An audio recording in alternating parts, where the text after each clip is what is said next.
Hello दोस्तों, PhD का एक नया नोटिफिकेशन स्टार्ट हो गया है जो कि एनआईटी त्रिची से है। दोस्तों, इन्होंने फुल टाइम और पार्ट टाइम दोनों के लिए आवेदन मांगा है जनवरी 2025 सेशन के लिए। दोस्तों, आगे हम आपको कुछ और डिटेल भी दिखा देते हैं। इन्होंने ये पोस्टर के अंदर सभी डिटेल दी है।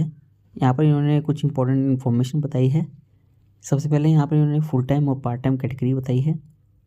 तो फुल टाइम कैटेगरी के अंदर इन्होंने बताया कि half time research assistantship HTRA category बताई है। दूसरी एक्सटर्नल फंडेड कैटेगरी। तीसरी यहाँ पर नॉन स्टाइपेंडरी कैटेगरी बताई है। और पार्ट टाइम के अंदर इन्होंने इन सर्विस के अंदर बताया है इंटरनल और एक्सटर्नल। तो दो कैटेगरी यहाँ पर बताई है। डिसिप्लिन भी काफ़ी सारे बताए गए हैं। नॉर्मली वो हम आपको आगे दिखा देंगे।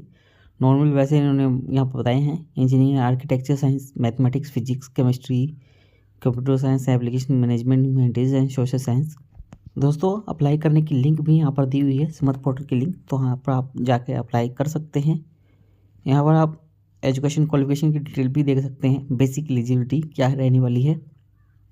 तो सबसे पहले यहाँ पर इन्होंने लेटरल रेगुलर एप्लीकेंट के लिए बताई है कि मास्टर डिग्री होनी चाहिए उनके पास में, या कोई फाइनल सेमेस्टर के अंदर है। जिनको डिग्री 2024 के अंदर अवॉर्ड हो जाएगी तो वो भी इसके अंदर आवेदन कर सकते हैं। General EWS OBC non criminal category वालों के लिए मिनिमम 60% मार्क्स होने चाहिए। और दोस्तों, SC ST वालों के लिए 55% मार्क्स होने चाहिए। तो वो इसके अंदर आवेदन कर सकते हैं।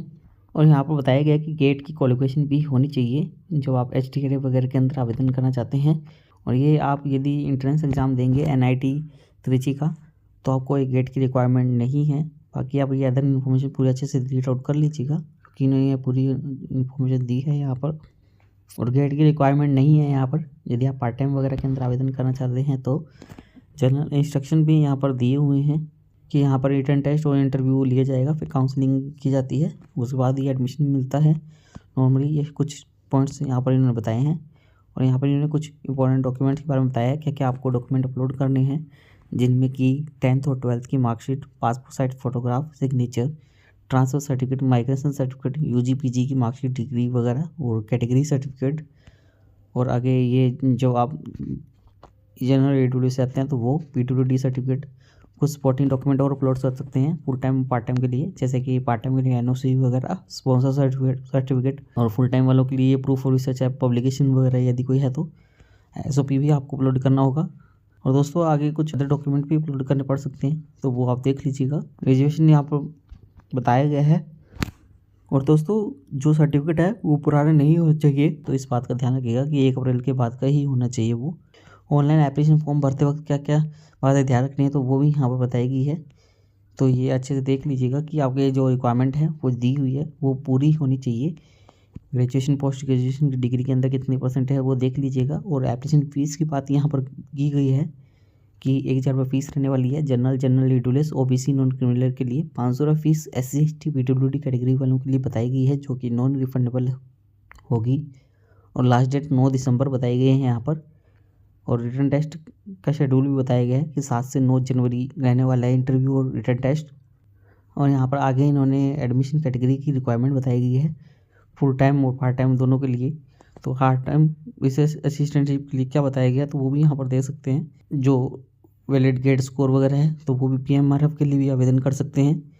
और एक्सटर्नल फंडेड के लिए क्या क्या चाहिए, जो फेलोशिप हो UGC CSR TST DAE NBHM वगैरह से, या कहीं स्पॉन्सर्ड हो। पार्ट टाइम वाले कौन कौन हैं, तो एम्प्लॉय हो NIT त्रिची से ही, या कोई एक्सटर्नल हो R&D डिपार्टमेंट या कहीं और।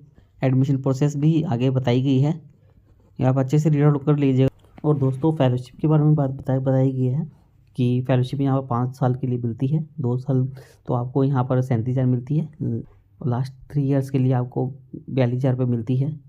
और जो PMR स्कीम वगैरह है तो उसके अंदर आवेदन करने के लिए आपके पास में गेट स्कोर होना चाहिए, ये लिखा हुआ है। और दोस्तों, यहाँ पर वैकेंसी की डिटेल्स बस भी बताई गई है, तो आप देख सकते हैं कैटेगरी के हिसाब से बताई गई है। हम सीटों की संख्या बता देते हैं आपको सब्जेक्ट के साथ में। आर्किटेक्चर के लिए 5 सीट बताई गई है, केमिकल इंजीनियरिंग के लिए 1, केमिस्ट्री के लिए 3, सिविल इंजीनियरिंग के लिए 4, कंप्यूटर एप्लीकेशन के लिए 7, कंप्यूटर साइंस एंड इंजीनियरिंग के लिए 4, इलेक्ट्रिकल एंड इलेक्ट्रॉनिक्स इंजीनियरिंग के लिए यहाँ पर 3 सीट बताई गई है, इलेक्ट्रॉनिक्स एंड कम्युनिकेशन इंजीनियरिंग के लिए 3, एनर्जी एंड एनवायरनमेंट के लिए 3, ह्यूमैनिटीज़ एंड सोशल साइंस के लिए 2, इंस्ट्रूमेंटेशन एंड कंट्रोल इंजीनियरिंग के लिए 7, मैनेजमेंट स्टडीज़ के लिए यहाँ पर 3 सीट बताई गई है। मैथमेटिक्स के लिए 3, मैकेनिकल इंजीनियरिंग के लिए 4, मेटलर्जिकल एंड मटेरियल इंजीनियरिंग के लिए 3, फिजिक्स के लिए 1, प्रोडक्शन इंजीनियरिंग के लिए 2। टोटल सीट 58 यहाँ पर बताई गई है। आगे और भी इन्फॉर्मेशन यहाँ पर इन्होंने दी हुई है, तो ये आप अच्छे से रीड कर लीजिएगा। और दोस्तों यहाँ पर इन्होंने कौन कौन सी डिग्री एलिजिबल होगी कौन से डिपार्टमेंट के लिए, तो वो यहाँ पर बताई गई है। जैसे कि ये डिपार्टमेंट आर्किटेक्चर का देख सकते हैं कि आपके पास में बैचलर डिग्री आर्किटेक्चर के अंदर हो या प्लानिंग के अंदर हो, master degree architecture design planning building engineering या मैनेजमेंट बिल्डिंग टेक्नोलॉजी या किसके इक्विवेलेंट कोई डिग्री हो तो आप इसके अंदर आवेदन कर सकते हैं। ऐसे ही अदर सब्जेक्ट के लिए भी बताई गई है, तो आप अच्छे से देख लीजिएगा। और दोस्तों आगे इन्होंने सिलेक्शन प्रोसीजर की बात की है। यहाँ पर इन्होंने बताया कि रिटन टेस्ट लिया जाएगा और इंटरव्यू लिया जाएगा, और ये गेट स्कोर देखा जाएगा STI कंटेंट के लिए ये, और ये 7 से 9 जनवरी के बीच में हो जाएगा। और ड्यूरेशन ऑफ प्रोग्राम भी बताई गई है, नॉर्मली 5 साल के लिए यहाँ पर हो जाता है। और आगे आपको यहाँ पर कोर्स वर्क करना होगा, अप्लाई किस प्रकार से करना है लिंक फिर से दी हुई है, तो आप अच्छे से देख लीजिएगा।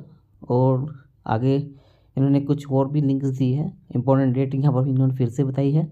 और आगे इन्होंने यहाँ पर इंपॉर्टेंट क्वेरी के लिए आप इनसे कॉन्टैक्ट कर सकते हैं, फ़ोन नंबर और email ID दिया हुआ है यहाँ पर।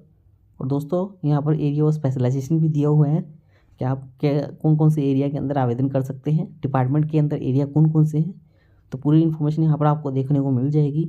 बाकी अदर इन्फॉर्मेशन यहाँ पर आपको देखने को मिलेगी कि कोई सर्टिफिकेट वगैरह आपको कोई फॉर्मेट वगैरह चाहिए था आपको वो भी मिल जाएगा यहाँ पर। दोस्तों ये है इसके बारे में इन्फॉर्मेशन। दोस्तों उम्मीद करते हैं आपको हमारे द्वारा दी गई जानकारी अच्छी लगी होगी। यदि आपको हमारे द्वारा दी गई जानकारी अच्छी लगी हो तो आप हमारे चैनल को सब्सक्राइब कर सकते हैं, और आप हमसे टेलीग्राम पर भी जुड़ सकते हैं ऐसे PhD से रिलेटेड नए अपडेट के लिए।